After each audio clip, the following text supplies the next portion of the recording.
Hey Terrace CRC, this is my next video. I thought I'd do something again a little different. This video basically arises out of some of my experiences at the Specialized Transitional Minister Conference a couple weeks ago. And so please understand that it's partly just fun and it's partly giving you an inside look at how we STMs approach a contract in a church.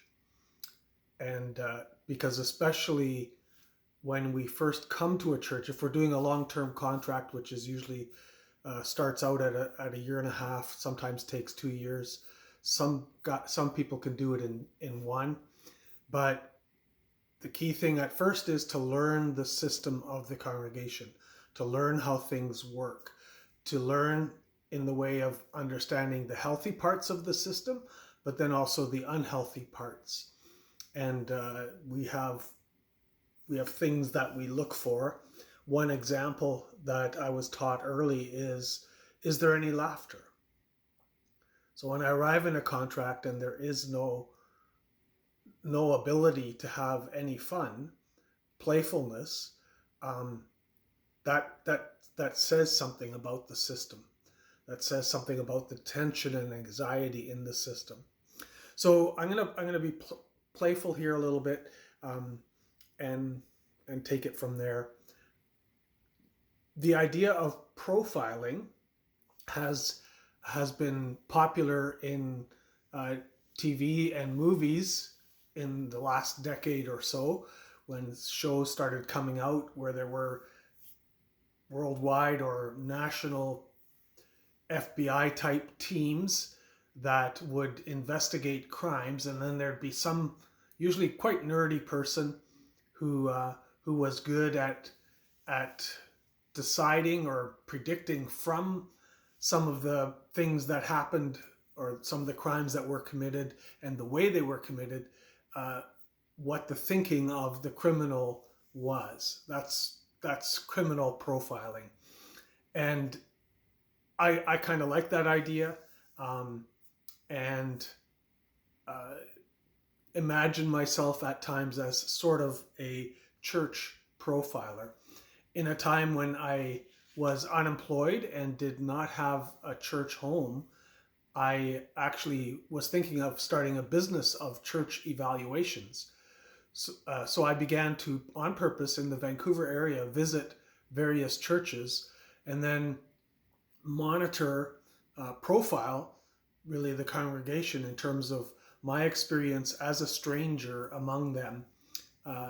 And I thought this could be turned into a business where a church could then hire me or my workers, people that I had trained, to come and make a visit and then give a picture back to those churches of how that experience was. This would be, of course, without the congregation necessarily knowing this is what was happening. It's sort of like secret shoppers. Anyway, never did it, but I enjoyed that practice of going to different churches and having vastly different experiences. And that relates to what I'm talking about today as well. I guess this one's going to be a little bit longer than some of the others.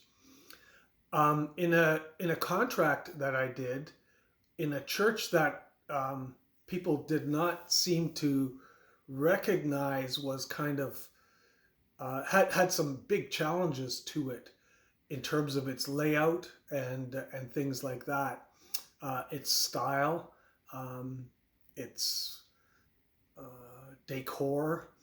I had a team of people stand by just inside the front door of the church, close their eyes for a while and kind of erase their thoughts about the church, and then open their eyes and then follow me through the church, noticing things as if for the first time. That can be it was very helpful for these folks as well, where you begin to understand that if you don't know, even with signs, right? If you're a stranger that steps into a church that's a maze, it can be overwhelming. It's not simple, but also things that are hanging there. I just noticed at a recent, I think it was at the council meeting, that there's a banner of sorts hanging over the first the picture of the first pastor that you had, right? Things like that. Just what's this all about? So I've done that before. That's sort of teaching a congregation or congregation members to profile their own church. You're having discussions about possible renovations, and we've had some conversation that is really basically doing this as well. I've never dared do this, but I've dreamt of if I get stuck with an overly talkative seatmate on a flight, that when they ask, inevitably, I assume, what I do for a living, I'm going to say I'm a profiler. And I'm thinking that would shut them up. Don't know, and I haven't tried it. But it's a bit of an intimidating thing to claim. Now, I wouldn't right away say that I'm a profiler in the sense of coming into congregations to help them out, but hey. So, like I said, the SDM coming into a congregation needs to understand, needs to see, needs to have their ear to the rails of the congregational system in order for them to be effective at helping the congregation look into a mirror, holding up a mirror for them of what they see, and if they recognize things, then maybe helping them discern how to change. So one of my life stories is that back in my early dating years, my date and I would go to Vancouver International Airport, and we would watch the people coming off, particularly international flights. This was back in the 70s. So there was none of this security stuff. You could just see people coming out. And we would make up stories about the people coming off the planes. We would try and pick out who the Russian spy was.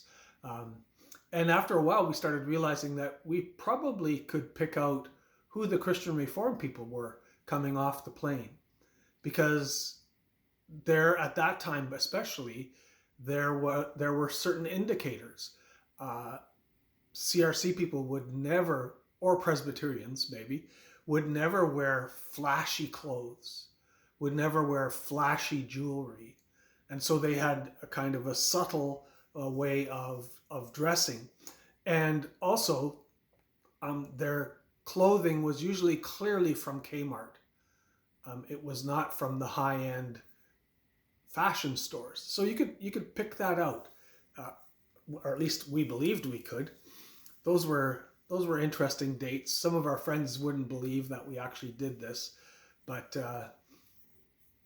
we were both people watchers, so that's what we did. I've also joked, even since getting here, that I believe I can tell you a lot about a church from just looking at its full parking lot. The CRC in Canada used to be a used Toyota Camry church. In other words, there were a lot of that kind of vehicle in the parking lot. And that has changed more recently. So now, particularly in southern Alberta, you're likely to see a parking lot full of $80,000 pickup trucks and SUVs. So that is less effective now. At the recent SDM conference, one of our colleagues told a kind of a summarizing of his last 3 churches that he served with 3 fellowship time profiles. And that's the main thing I want to convey to you today. I liked his method. It's similar to my parking lot method, or even to profiling people coming off of international flights. So I'm not going to repeat what he said exactly, but I'm going to sort of make up some profiles so that, and then you can kind of imagine or understand how this works and how you can actually tell a lot of things about the congregation simply by observing the fellowship time. You can tell, so as you hear these, think about, is this a church that's growing or dying? Is this a church that's vibrant or stagnant? Those kinds of things. And each description, each action set revealed in the profile or in action set can tell you things about the real values of the congregation as compared to the values stated in their mission and vision statements. And sometimes those are even posted in large letters on the wall in the fellowship hall, but it's the behavior over coffee that actually says more. And this is part of the reason, a whole other video some other time maybe, why I am not keen on mission and vision statements. I believe they are a way that we lie to ourselves and we idealize what we ought to be, and we kind of even create some guilt there. What I'm more about, and I'm developing ways of doing this, is identifying the values from the behavior or from what the people actually say and do. Again, another video, another time. So here's church one. This is fellowship time, and I'm kind of giving you this as the from the perspective of an observer or a visitor. There's one table you see right away that is filled with old men, and there's one chair open.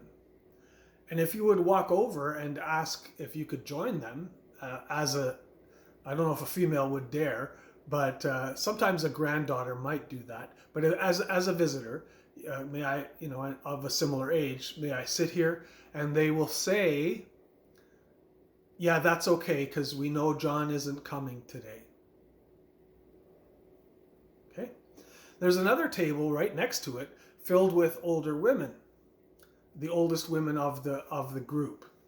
And you see an open seat and you sit, and someone from that table will ask you some typical questions. Are you visiting? Are you they'll very quickly want to get to, are you related to anyone here? Some Dutch bingo kind of stuff.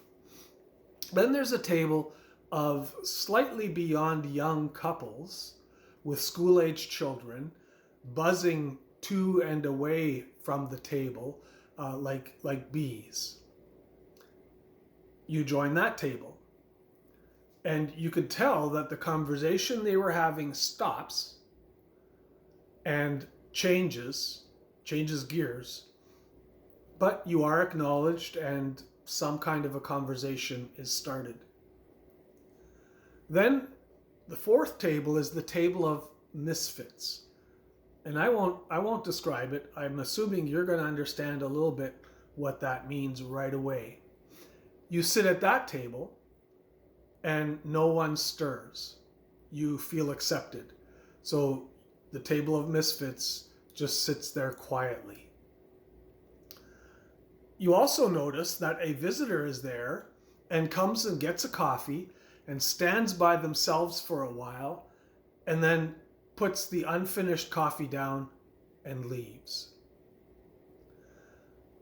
It also strikes you that there seem to be more people in the fellowship hall than there were in worship.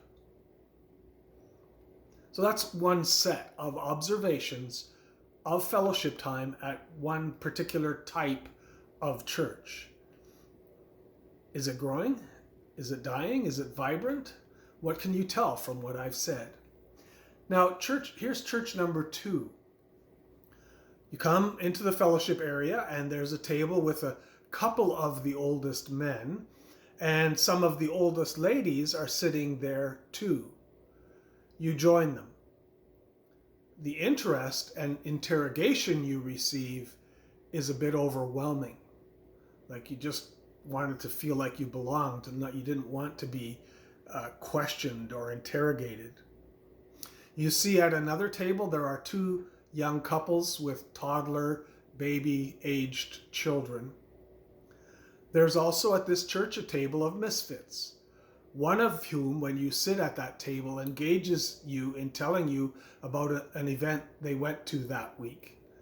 Really not something you're interested in hearing, but it's the table of misfits. You also notice that a visitor comes and gets a coffee, stands by themselves for a while observing, then sits down at the misfits table, finishes their coffee, and leaves. There are definitely, you notice, fewer people in the fellowship time than there were in worship, quite a few fewer. In fact, it was noticeable that many went straight for the parking lot after the church service was done. Here's church number 3. Again, what is this depicting? What values is this giving you? Fellowship time at this church is a hub of movement and activity. People move from standing groups, like participating in standing groups of people talking, to sitting at tables and talking to some people there, and then they get up and move to another standing group and engage in conversation there. Grandchildren go over and ask their grandparents if they can bring them a cookie. It's hard to hear. There's so much conversation and activity. Visitors standing in a corner with their coffee are acknowledged several times with at least a hi and a nod, hello, and maybe a short conversation ended with a, I'm glad you're here with us.